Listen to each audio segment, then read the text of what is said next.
Hi there everyone, Happy New Year to all of you. We hope this finds you filled with peace and joy and sanity amongst all that is going on at this time. Next week is the price break of the Sing Conference, and I want to just remind you of 6 reasons why we are doing this year's Sing Conference and why it is important to us, and we hope you as well.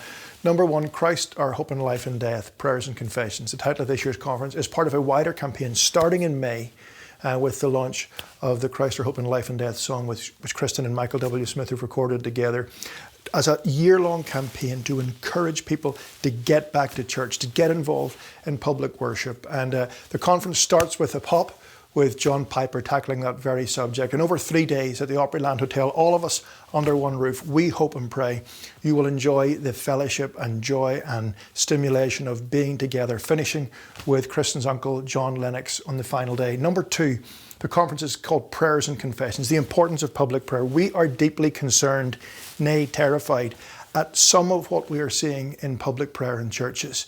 And so we've asked Paul Tripp, many of you know the New Morning Mercies book, to open the morning on Tuesday with a talk on personal devotion and the importance of prayer for all of life. We've secondly asked Don Carson, who founded the Gospel Coalition, to give us a talk on Paul's prayers. His book, in Britain we call it A Call to Spiritual Reformation, was hugely influential on me and my early hymn writing, and I think this is a vital talk about how the early church would have prayed. Thirdly, we're having a conversation with Mark Dever, who founded T4G, on the importance of pastoral prayer, public prayer, and how each of us can take practical steps to shape that in our churches. When we think of Martin Lloyd-Jones, right back even to the Church Fathers, and the importance of public prayer, how vital it is that we re-establish that in many of our churches today. Number 3, we're looking at confessions, the great confessions of the church, the great prayers, confessions and liturgies, and how they shape our services. We've got Jeremy Begbie coming back from last year. We've Malcolm Guide, our first poet in residence at the conference, and speakers from all over the world. Interesting reflections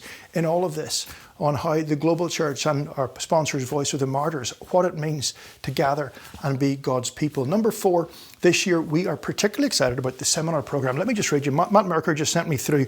We asked a lot of you, what are the talks you most need to hear at the seminars this year? And we've got one, we've got a lot of those talks trying to hit the key needs your church might have. Planning and leading services shaped by the gospel, liturgical elements in contemporary worship. I'm doing one called Pastors, You Are a Worship Leader, an urgent plea to pastors to take the lead in their services, how to build culture in your music team, how to help churches sing in harmony, how to help the men in your church sing their hearts out for God's glory, how to incorporate hymns, how to incorporate classical music in your music ministry.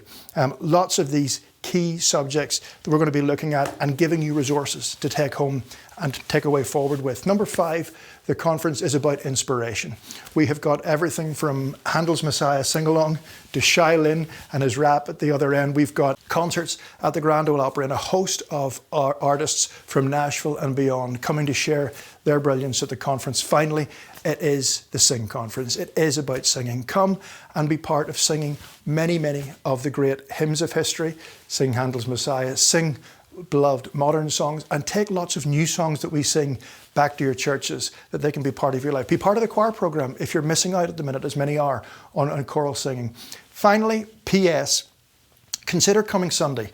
Sunday night we're doing the Nashville Hymn Sing at the Grand Ole Opry House. The second half is led by Johnny Erickson Talley. We're trying to raise a lot of money that night for the disabled communities in the majority world, and it's a really important thing. Sunday afternoon we've got the Church Leadership Conference, trying to help the next generation of your children and grandchildren to sing well and to be deep believers with all the challenges around them. There'll be a number of other pre-conferences open to you. Maybe even come Saturday night and enjoy worshiping with brothers and sisters in Nashville. Whatever you do, please pray for this conference, considering sharing this with your friends, and we hope to see as many of you as possible. Thank you.